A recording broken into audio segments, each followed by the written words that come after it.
Assalomu alaykum. Bugungi fanimiz tarbiya va bugungi mavzuyimiz suv zaxiralari.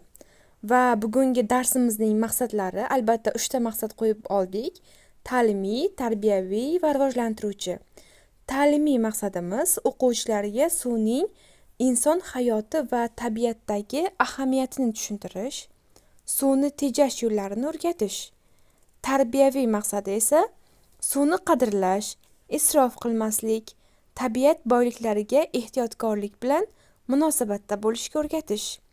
Rivojlantiruvchi maqsadi esa o'quvchilarning mantiqiy fikrlashlarini kuzatish va o'z fikrini mustaqil ifodalash ko'nikmalarini rivojlantirish. Bugungi mavzuyimiz suv zaxiralari bo'yicha berilgan hikoyamiz bu basseyn. O'quvchilarga bu hikoyani tanishtiradigan bo'lsak, "Hey baraka topgur, suvni o'chirib yur", derdi Rasulning buvisi doim. Rasul buvisi nega suvni tejash kerakligini tushunmasdi. Axir suv juda ko'p-ku deb o'ylardi u. Bir kuni Rasul otasi bilan bir qishloqqa bordi. Otasi suv quvurlari bo'yicha muhandis edi.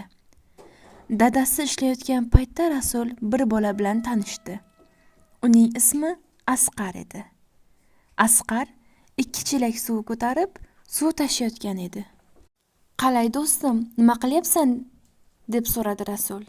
"Echkilarimni sug'oryapman", dedi Asqar. "Bizda suv quvuri yo'q. Hovuzni o'zimiz to'ldiramiz.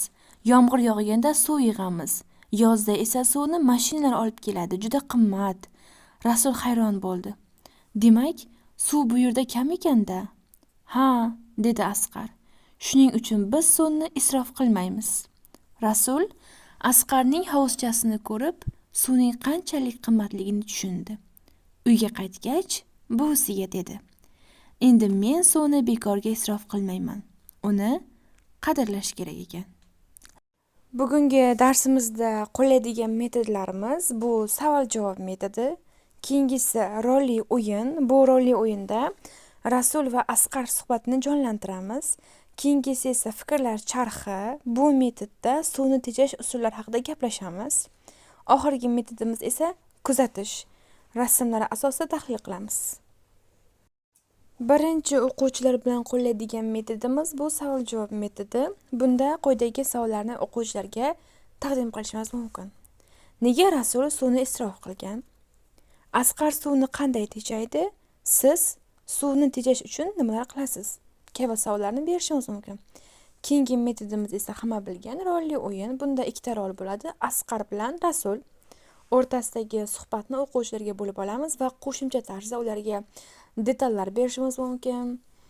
Va qo'shimcha rollar, masalan, Rasulning buvisi, otasi, o'sha yerda Asqarning oldagi odamlarni birgalikda tasvirlashimiz bu rolli o'yinni endi qiziqroq bo'lishiga yordam beradi. Shu bilan men darsimni tugataman va uyga vazifa beraman. Uyga vazifa o'sha men havoni qanday toza saqlashim mumkin mavzusida matn yozamiz va rasm chizamiz. Biz masalan havoni qanday toza saqlashimizga oid bo'lgan va qo'shimcha o'qishga kitobdagi matnni qayta o'qib, bir ikkita savollarga yozma javob berishni talab qilishim mumkin.